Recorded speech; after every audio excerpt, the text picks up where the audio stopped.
Frater, Bapak Ibu, saudara-saudari, anak-anak umat beriman yang terkasih dalam Kristus, selamat sore dan selamat hari Minggu untuk kita semua. Masih semangat ya, puji Tuhan. Selamat sore dan selamat hari Minggu juga untuk Opa Oma, anak-anak, ibu hamil dan juga mereka semua yang sakit, yang merayakan Ekaristi Kudus secara live streaming di rumah. Beberapa minggu belakangan ini Indonesia heboh ya, bukan karena virus corona, tetapi ketika Omnibus Law muncul, Indonesia menjadi geger. Kerumunan, teriakan, demo terjadi di mana-mana untuk menolak hal itu atau undang-undang itu. Karena bagi sebagian masyarakat Indonesia dianggap kurang pas atau kurang cocok. Situasi ini bila dibandingkan dengan situasi Indonesia saat ini, bila kita bandingkan dengan situasi pada zaman Yesus, ketika Yesus tampil untuk mewartakan, tampil untuk menyuarakan kebenaran dan keadilan, tampil untuk memperjuangkan misi kerajaan Allah, misi yang dibawa oleh Yesus dari Bapa untuk ditegakkan di atas muka bumi ini.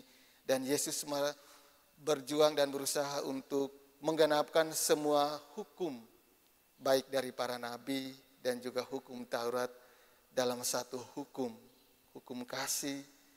Yesus mendapat tolakan yang luar biasa, mendapat penolakan yang luar biasa dari orang-orang Farisi dan orang-orang Saduki pada zaman itu. Mengapa demikian?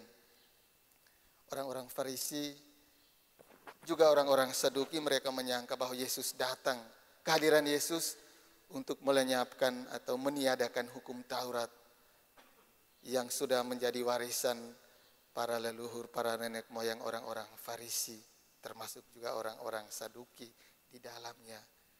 Dan itu terjadi, penolakan itu terjadi, teriakan itu terjadi, karena orang-orang Farisi mereka hanya memahami isi hukum kasih hanya bagian luarnya, kulit luarnya saja, dan membuat mereka begitu frontal terhadap pengajaran Yesus.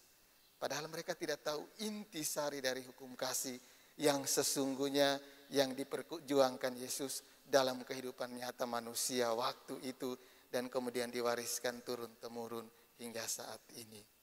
Seringkali dalam keseharian hidup kita, kalau kita hanya tahu bagian luarnya saja atau bagian kulitnya saja, membuat kita melakukan tindakan yang terkadang sangat anarkis, padahal itu merugikan diri sendiri. Itu yang terjadi dan menjadi warisan turun-temurun dari perjanjian lama pada zaman Yesus hingga saat ini.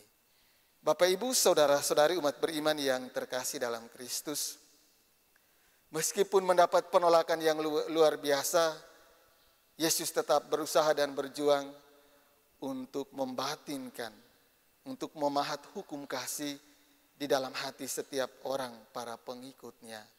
Dan perjuangan Yesus untuk selalu dan senantiasa menegakkan hukum kasih menghantar Yesus pada misteri salib, peristiwa salib.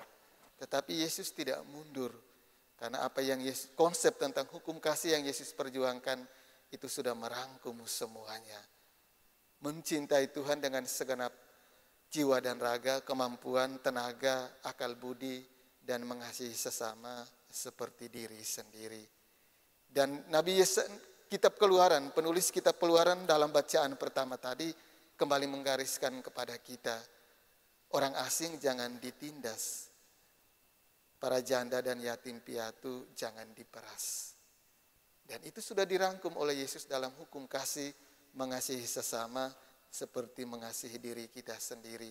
Dan bagian-bagian akhir dari bacaan pertama tadi, Kitab Keluaran menegaskan kepada kita bahwa seringkali hukum kasih menjadi cacat karena kita terlalu egois, mementingkan diri kita sendiri, membuat orang lain terluka, sakit hati dan kecewa. Jika hal itu terjadi, jangan sampai itu dibawa atau disimpan terus-menerus. sebelum matahari terbenam sudah harus diselesaikan segala persoalan yang terjadi sepanjang hari ini. Dan Rasul Paulus dalam bacaan kedua tadi kembali mengingatkan dan menyadarkan kepada kita pewartaan para rasul termasuk Rasul Paulus kepada jemaat di Tesalonika mendapat kabar gembira. Dulu mereka yang menyembah berhala kembali bertobat.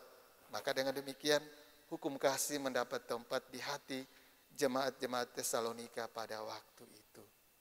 Dan oleh karena itu Yesus dalam Injil tadi kembali menyempurnakan apa yang difirmankan oleh kitab Keluaran dan juga apa yang ditegaskan oleh Rasul Paulus dalam bacaan kedua tadi. Hukum kasih. Karena di dalam hukum kasih sudah bergantung seluruh hukum para nabi dan kitab Taurat. Mengasihi sesama dan juga mengasihi Tuhan dan mengasihi sesama dengan sepenuh kemampuan kita. Oleh karena itu dalam keseharian hidup kita, kasih kita kepada Allah ketika kita mengatakan bahwa kita mengasihi Allah, namun jika kasih itu tidak diwujud nyatakan terhadap sesama kita, maka kasih kepada Allah tidak utuh atau tidak sempurna. Dan jika kita mengasihi sesama tanpa dijiwai oleh kasih kita kepada Allah yang tulus dan total, maka kasih kita kepada sesama tidak akan bertahan di tengah cobaan dan tantangan zaman. Oleh karena itu, lewat ketiga bacaan suci hari ini, Yesus kembali mengingatkan dan menyadarkan kepada kita semua, para pengikutnya untuk selalu dan senantiasa memahat hukum kasih di dalam hati dan hidup kita, dan kemudian kita selalu dan senantiasa berpijak, bernaung hanya di bawah satu hukum, yakni hukum kasih. Oleh karena itu mari kita berjuang dan berusaha, semoga di sepanjang hidup kita, di sisa hidup kita ini, kita mampu mengamalkan hukum kasih. Dengan demikian kasih senantiasa berbuah melimpah, dan kasih itulah yang akan menghantar kita pada sukacita abadi di surga kelak. Semoga.